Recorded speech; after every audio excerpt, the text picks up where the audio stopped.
বাইকে অতিরিক্ত স্পিডের কারণে প্রতি বছরই অসংখ্য ছেলেরা মারাও যাচ্ছে। এই ধরনের রোড অ্যাক্সিডেন্টে যারা মারা যায় তারা শাহাদাতের মর্যাদা পাবে কিনা। 2 নম্বর বিষয় হচ্ছে, কেউ যদি খামখেয়ালির কারণে ক্ষতির সম্মুখীন হয় সেক্ষেত্রে আল্লাহর আদালতে তারা দাঁড়াইতে হবে কি না। ভেরি ভেরি ইম্পর্ট্যান্ট একটা বিষয়। প্রশ্নের জবাব আমি দেব, তার আগে আমি অভিভাবকদের উদ্দেশ্যে কয়েকটা কথা বলতে চাই। বাংলাদেশে বাইকের ব্যবহার কিন্তু এখন বাড়ে নাই, বরং অনেক কম, মানে এখন কমে নাই, বরং অনেক বাড়ছে। ঢাকা সিটির ভিতরে এবং এলাকা ভিত্তিক বিভিন্ন অঞ্চলেই কিছু বাইকার আছে যারা স্থির, আর কিছু বাইকার ভাই বাইকে উঠে এরা অস্থির, এগুলো মরেও বেশি।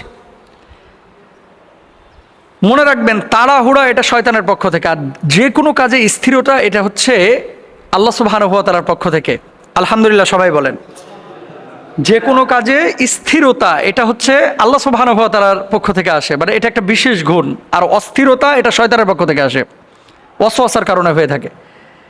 বাংলাদেশে যে পরিমাণ মোটর সাইকেলে দুর্ঘটনা ঘটছে, বেসরকারি সংস্থা রোড সেফটি ফাউন্ডেশনের এক গবেষণায় দেখা গেছে, সংস্থাটির দাবি গত 5 বছরে মোটরসাইকেল দুর্ঘটনার হার বেড়েছে 16%। আর এসব দুর্ঘটনায় মৃত্যু হার বেড়ে 54.81%। দেখেন 2023 সালের একটা জরিপ, 2023 সালে মোট 6,911টি সড়ক দুর্ঘটনায় নিহত হয়েছেন 6,524 জন। এ সময় আহত হয়েছেন 11,407 জন। জাতীয় দৈনিক থেকে আমি এই তথ্যগুলো দিচ্ছি, পরে আমি রাসূল আকরাম সাল্লাল্লাহু আলাইহি ওয়াসাল্লামের দিক নির্দেশনামূলক কিছু তথ্য আপনাদেরকে দেব। রাজধানীর ধানমন্ডিতে রোড সেফটি ফাউন্ডেশনের কার্যালয় 2023 সালের সড়ক দুর্ঘটনার বার্ষিক প্রতিবেদন প্রকাশ করেছে। তারা বলছে কি, 2023 সালে মোটরসাইকেল দুর্ঘটনা ঘটেছে 2,532টি, নিহত হয়েছে 2,487 জন এবং আহত হয়েছেন 1,943 জন। নিহতদের মধ্যে 1,909 জন অর্থাৎ 75.39% 14 থেকে 45 বছর বয়সী। তার মানে ম্যাক্সিমাম এই যে বাইক যারা ব্যবহার করে এরা উড়াধুরা চালায়, এদের বয়স কম এবং মরেও বেশি। 2019 সালে 1,189টি মোটরসাইকেল দুর্ঘটনায় নিহত হয়েছিলেন 945 জন। তার মানে কি, আগে ছিল 34%, পরে হলো 38%, এরপরে হলো 54%। যদি রোধ করা না যায় এটা হয়তো বা একসময় 94% পরিণত হবে। সড়কে যারা দুর্ঘটনা ঘটায়, যেমনইভাবে বাসের এমন কিছু ড্রাইভার আছে যারা অস্থির, ট্রাকের এমন কিছু ড্রাইভার আছে যারা অস্থির, প্রাইভেট কারের এমন কিছু ড্রাইভার আছে যারা অস্থির, এবং বাইকার এমন কিছু আছে যারা বাইকের মানে উঠলেই মনে করে যে আমি বুরাক পাইছি, এখন উড়াধুরা চালা। রাসূল আকরাম সাল্লাল্লাহু আলাইহি ওয়াসাল্লাম এই ধরনের বিষয়গুলোকে সম্পূর্ণরূপে নিষেধ করেছেন। নিজেও কারো ক্ষতি করবেন না, লা দিরারা ওয়ালা লা, আল্লাহ রাসূল সাল্লাল্লাহু আলাইহি ওয়াসাল্লাম বলেছেন, নিজেও তুমি কারো ক্ষতি করবে না এবং নিজেও কারো ক্ষতি করবে না, এবং নিজেরও কোনো ক্ষতির কারণ তুমি হবে না। আরেকজনের ক্ষতিও আমি করব না, আমি নিজের ক্ষতিও করব না। কেউ যেন আমার ক্ষতি করতে না পারে। লা দিরারা ওয়ালা দরার, আল্লাহ রাসূল সাল্লাল্লাহু আলাইহি ওয়াসাল্লাম স্পষ্টভাবে বলে দিয়েছেন যে কেউ যেন কারো ক্ষতি করতে না পারে। বাইক যখন আপনি এত দ্রুত স্পিডে চালাচ্ছেন, আরেকজন মানুষ কিন্তু হুমকির মধ্যে পড়ে যায়। বাবা মাকে বলবো, সন্তানের সব আবদার কিন্তু মেটাবেন না। ইন্টারমিডিয়েট পাশ করেছে, বাইকের জন্য অস্থির, আব্বা আম্মাকে টর্চার শুরু করেছে, অত্যাচার শুরু করেছে মানসিকভাবে। যদি বাইক না দাও বাড়িতে থাকবো না, বাইক না দাও তাহলে কিন্তু আমাকে পাবা না, বাইক না দাও তাহলে কিন্তু আমি এই করবো সেই করবো, বাইক না দাও আমি তাহলে আত্মহত্যা দিব। এরকম কিন্তু অনেক ছেলেমেয়েরা থ্রেট করে। বর্তমান সময়ে আপনার ছেলেমেয়েরা যদি অস্থির থাকে, মেয়েরাও তো অনেকে বাইক চালাচ্ছে এখন। তবে হ্যাঁ, বোরকা পরে হিজাব মেনটেন করে কোনো মেয়ে যদি বাইক চালায় এটা তার জন্য জায়েজ আছে, যদিও এটা ইসলাম উৎসাহিত করে না, নিরুৎসাহিত করেছে, তার জন্য জায়েজ আছে।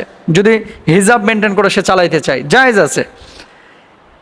মেয়েরা আলহামদুলিল্লাহ ছেলেদের মতো উড়াধুরা বাইক চালায় না, মেয়েরা কিন্তু স্মুথলি এবং ধীর স্থিরভাবেই বাইক চালায়। ছেলেরা যারা উড়াধুরা আপনারা বাইক চালান, যদি এ অবস্থায় কেউ মারা যায় অনিচ্ছায়, ধরেন অ্যাক্সিডেন্টের কোনো চিন্তা ছিল না, উদাসীনতা ছিল না, অ্যাক্সিডেন্ট আপনি মারা গিয়েছেন, অবশ্যই আল্লাহ সুবহানাহু ওয়া তাআলা এক্ষেত্রে হুকমান শাহাদাতের মর্যাদা দিতে পারেন। কিন্তু আপনার খামখেয়ালির কারণে আরেকজনের ক্ষতি করেছেন, আরেকজনের উপরে জুলুম করেছেন, আরেকজনের উপরে আপনি হামলে পড়েছেন, সেক্ষেত্রে কিন্তু আপনি শাহাদাতের মর্যাদা পাবেন না। বাপ মাকে বলবো, বাইক না কিনে দিয়ে ছেলেদের হাতে মেয়েদের হাতে বই তুলে দেন। যদি দেন তাহলে এই ছেলেরা এই মেয়েরা কিন্তু বই পড়ে মানুষের মতো মানুষ হবে। বাইক যারা কিছু কিছু ছেলেরা আছে ওই যে মাওয়ার দিকে যায় দেখি রাত্রিবেলায়, মাওয়ার দিকে বিশেষ করে হলিডেগুলোতে, ছুটির দিনগুলোতে, ভাই রাত্রিবেলায় যে মানে হুন্ডা চালায় 120 130, এটা তাদের কাছে স্বাভাবিক গতি, মরেও কিন্তু তারপরেও কিন্তু এই কাজ করতেছে। তো আপনি আপনার ছেলের হাতে বাইক তুলে দিয়ে মূলত আপনি তাকে মৃত্যুর দিকে ঠেলে দিচ্ছেন। এটা প্রয়োজনীয় জিনিস, যারা ব্যবহার করবেন স্থিরভাবে ব্যবহার করবেন। রাসূল আকরাম সাল্লাল্লাহু আলাইহি ওয়াসাল্লামের হাদিস, নবীজি সাল্লাল্লাহু আলাইহি ওয়াসাল্লাম রাস্তার কিছু আদবের কথা বলেছেন। 1 নম্বর হচ্ছে ধীর স্থিরভাবে চলতে হবে, 2 নম্বর হচ্ছে সামনে ঝুঁকে চলতে হবে। রাসূল আকরাম সাল্লাল্লাহু আলাইহি ওয়াসাল্লাম তারপরে আরও বলেছেন যে রাস্তায় যদি কষ্টদায়ক কোনো জিনিস তোমরা দেখো তাহলে সেই কষ্টদায়ক জিনিসটাকে রাস্তা থেকে সরিয়ে ফেলতে হবে। রাস্তার মধ্যে অচেনা মানুষ দেখলে সালাম দিতে হবে এবং রাস্তায় এমনভাবে চলতে হবে যে আমি কারো ক্ষতির কারণ হব না। তারপরে কোনো অন্ধকে দেখলে প্রয়োজন মতো তাদেরকে সাহায্য করতে হবে, পথহারাকে পথের সন্ধান দিতে হবে। নেতৃস্থানীয় ব্যক্তি হলেও তার জন্য লোকদের পথ থেকে ধাক্কা দেওয়া বা সরানো যাবে না। নবীজি সাল্লাল্লাহু আলাইহি ওয়াসাল্লামের সময় এরকম কোনো আচরণ করা হতো না। বৃদ্ধ লোকদের জন্য চলার সময় লাঠি নেওয়া সুন্নাতে আদিয়া, সাধারণ সুন্নত। উপর দিকে ওঠার সময় ডান পা আগে বাড়ানো এবং আল্লাহু আকবার বলা সুন্নাত। নিচের দিকে নামার সময় বাম পা আগে বাড়ানো, সুবহানাল্লাহ বলা সুন্নাত। সমতল ভূমি দিয়ে যখন চলবেন লা ইলাহা ইল্লাল্লাহ বলাটা সুন্নাহ। সুতরাং আমার বাইকার ভাইরা যারা আছেন আপনারা এগুলো খেয়াল করবেন। শাহাদাতের তামান্না সবার থাকা ভালো, কিন্তু আপনার খামখেয়ালির কারণে আরেকজন মানুষ ক্ষতির সম্মুখীন হবে, আপনি ক্ষতির সম্মুখীন হবেন। হ্যাঁ, আর এই জন্য শাহাদাতের মর্যাদা পেয়ে যাবেন, বরং আল্লাহর আদালতে দাঁড়াইতে হবে। আল্লাহ তাআলা আমাদেরকে বোঝার তৌফিক দান করেন। সবাই বলেন আমিন।